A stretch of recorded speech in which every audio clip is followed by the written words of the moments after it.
Hello friends, आज की video में हम इंडियन पॉलिटी के एक बहुत ही इंपॉर्टेंट टॉपिक आर्टिकल 14 को डिस्कस करेंगे, जो कि एक फंडामेंटल राइट है।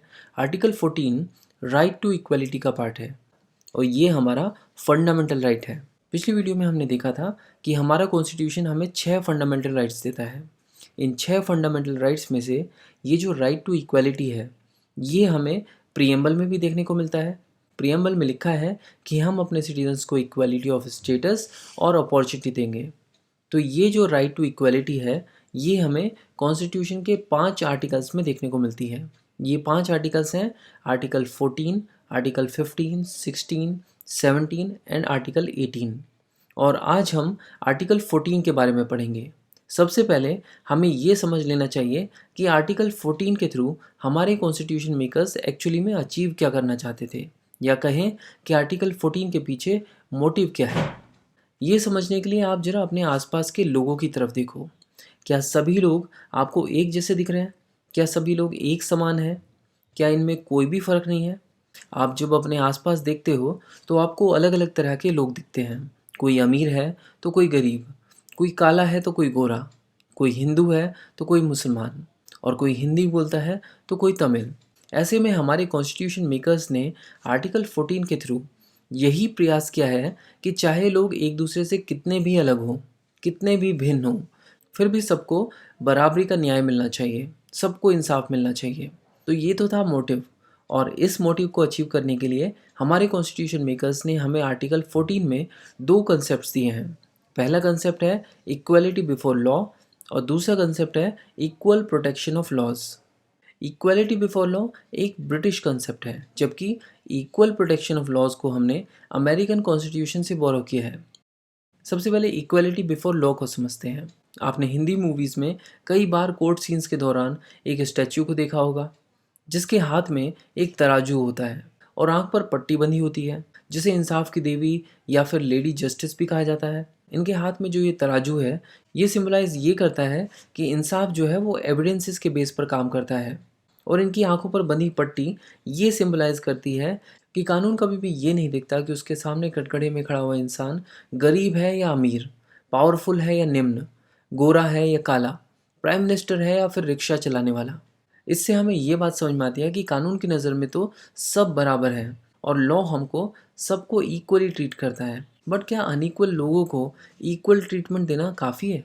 मान लो 2 लोग हैं, एक इंसान महीने का सिर्फ 4,000 कमाता है, तो दूसरा इंसान महीने का 4 लाख रुपए कमाता है, और इन दोनों ने सेम क्राइम किया है और जज ने इन दोनों पर सेम जुर्माना लगाया है। जुर्माना है 1 लाख रुपए का। तो जज ने तो बेसिकली इक्वलिटी बिफोर लॉ को मानते हुए इन दोनों को इक्वली पनिश किया है, क्योंकि इक्वलिटी बिफोर लॉ कहता है कि किसी को भी स्पेशल प्रिविलेजेस नहीं दी जानी चाहिए और सभी लोगों पर एक बराबर लॉ अप्लाई होगा। तो क्या ये वाकई इंसाफ हुआ? क्योंकि जो इंसान महीने का 4 लाख रुपए कमाता है, वो तो तुरंत जुर्माना देकर छूट जाएगा, मगर वहीं दूसरी तरफ एक दूसरा इंसान जो सिर्फ 4,000 रुपये कमाता है, वो ये जुर्माना नहीं दे पाएगा और उसकी ज़िंदगी तो पूरी तरह से तहस नहस हो जाएगी।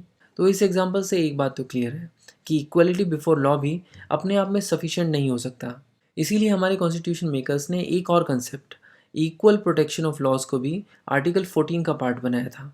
इक्वल प्रोटेक्शन ऑफ लॉज का मतलब है कि जो लोग एक जैसे हैं उनको एक जैसा ट्रीटमेंट मिलना चाहिए, बट अगर 2 लोग डिफरेंट हैं तो लॉ को भी उनको डिफरेंटली ट्रीट करना चाहिए। फॉर एग्जाम्पल, अगर एक एडल्ट मर्डर करता है तो उसे लाइफ इम्प्रिजनमेंट मिलती है, जबकि 18 साल से कम उम्र वाले लोग अगर मर्डर करते हैं तो उन्हें मैक्सिमम 3 साल की सज़ा होती है। तो यहाँ पर हम देख सकते हैं कि इक्वल प्रोटेक्शन ऑफ लॉज एक रीजनेबल डिस्क्रिमिनेशन करने की बात कहता है। तो ये थे आर्टिकल 14 के 2 principles, equality before law and equal protection of law.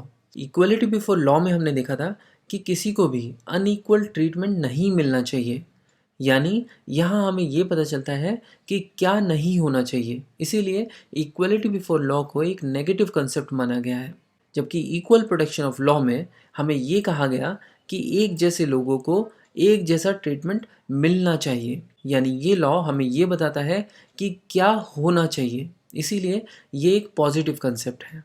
और हाँ, इक्वलिटी बिफोर लॉ जो कंसेप्ट है, ये बेसिकली एक एलिमेंट है रूल ऑफ लॉ कंसेप्ट का, जिसे एक ब्रिटिश जूरिस्ट A.V. डाइसी ने प्रोपाउंड किया था।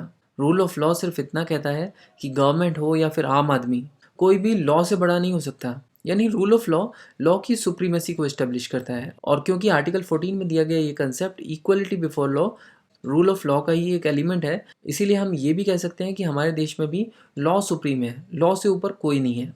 बट भारत के संविधान में rule of equality before law कोई एब्सोल्यूट लॉ नहीं है। यहाँ पे कुछ लोगों को इस लॉ से इम्यूनिटी मिली है, जैसे कि प्रेसिडेंट और डिफरेंट स्टेट्स के गवर्नर्स। प्रेसिडेंट और गवर्नर्स अपने कार्यकाल के दौरान जो भी निर्णय लेते हैं या कुछ काम करते हैं, उसके संबंध में कोर्ट प्रेसिडेंट और राज्यपाल से किसी भी तरह के कोई भी सवाल नहीं कर सकती। इसके अलावा प्रेसिडेंट और गवर्नर के खिलाफ न्यायालय किसी भी तरह की क्रिमिनल या फिर सिविल प्रोसीडिंग्स भी नहीं कर सकते। और हाँ, प्रेसिडेंट और राज्यपाल को उनके कार्यकाल के दौरान गिरफ्तार भी नहीं किया जा सकता।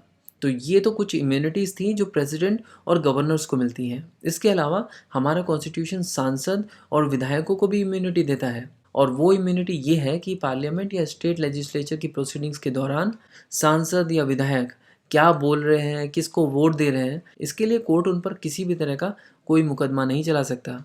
और इसके अलावा पार्लियामेंट और स्टेट लेजिस्लेचर की जो प्रोसीडिंग्स हैं, उससे रिलेटेड अगर कोई न्यूज़ पब्लिश करता है, टीवी पे रिपोर्टिंग करता है या फिर कहीं कुछ लिखता है, तो ऐसे किसी भी इंसान को कोर्ट में घसीटा नहीं जा सकता जब तक कि ये साबित ना हो कि भैया वो कुछ गलत रिपोर्टिंग कर रहा है।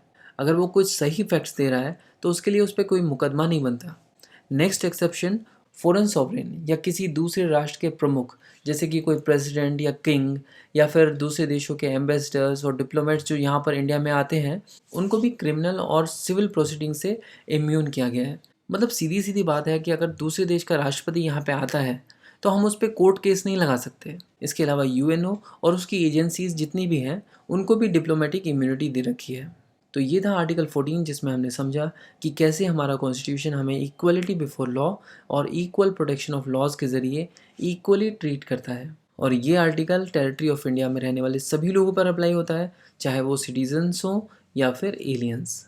तो नेक्स्ट वीडियो में हम आर्टिकल 15 को कवर करेंगे। अगर आपको ये वीडियो अच्छी लगी है तो इसको लाइक करें, अपना फीडबैक कमेंट बॉक्स में ज़रूर दें। Thank you so much for watching and supporting books दवा।